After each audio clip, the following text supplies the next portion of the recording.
नको बाबा बघाय नको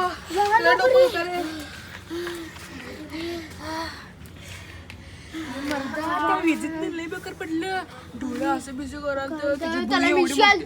रे मिशी त्याची लई मोठी होती आणि असं त्याच्या डोळ्याला सगळं असं काजळ होतं असं असं सगळं होतं आणि तिथं त्यात एक वीज पडालती आणि ते लय बेकार वीज पडालती पाऊस पडायचा एवढं आणि कसलं वाईट तिथं मोठं धम्म दिवशी पडलं ना रे मला त्यात एक आम्हाला पण त्याचे डोळे एवढी मोठी होती डोळे पूर्ण पांढरे आपण आता तिघजण जाऊ लय मोठं वादळ सुटले आपण पण जायचं तर चला बा चला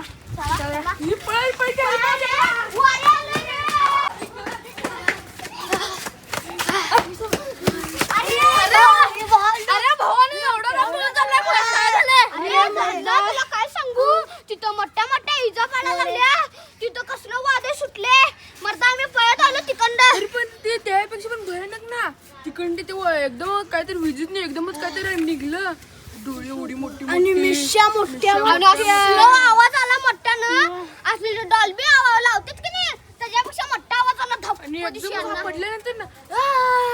करून वरले एकदमच ते बघा काहीतरी नाचले तिकडे ते बघा हे थांबा एक मिनिट थांबा मोबाईल झूम करून बघूया थांबा जरा आम्ही तुम्हाला सांगाल तर खोटं वाटेल तर तुम्ही बघा तिथं बघा ते कसला विषय जवळनं बघूया हे तिथे जाऊन बघूया काय व्हायला ते कसला विषय बघूया चला जाऊ आपल्याला काय करणार नाही ना ती? चला हे तिला काय काय नाव आहे त्याचं हे काय नाव आहे त्याचं कोणी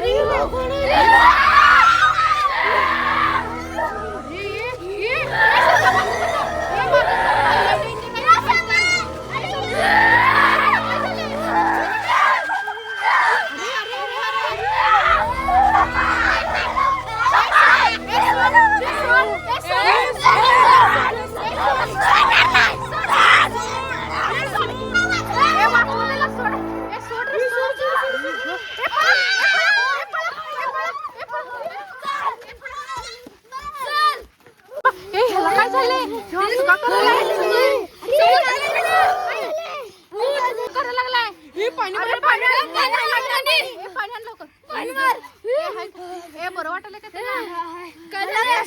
तू सांगत होतस ना बरोबर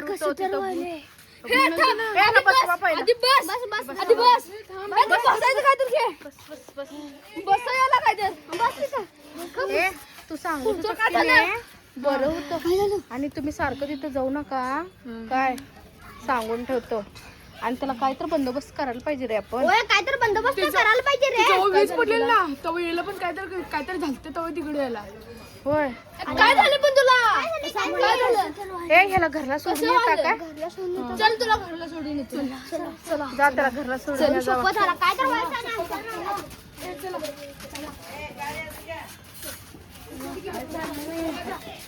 चल बघूया ते कोण आहे ते बघूया ते गेल्यावर आपण पळू जाऊ